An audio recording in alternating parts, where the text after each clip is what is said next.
Here's how to remove moving objects from your video in Premiere Pro. Start by duplicating your clip using the Alt key and dragging it to the track above.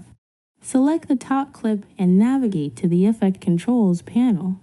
Create a mask and position it over the object you want to remove. Resize the mask as needed to cover the object. Add some feathering. Enable keyframing for the mask path property. Move your playhead forward until the object reaches the edge of your current mask position. Adjust the mask to continue covering the object along its movement path. Keep moving forward and repositioning the mask until the end. Enable the inverted option for your mask. Move your playhead forward a few seconds and make a cut in this bottom layer.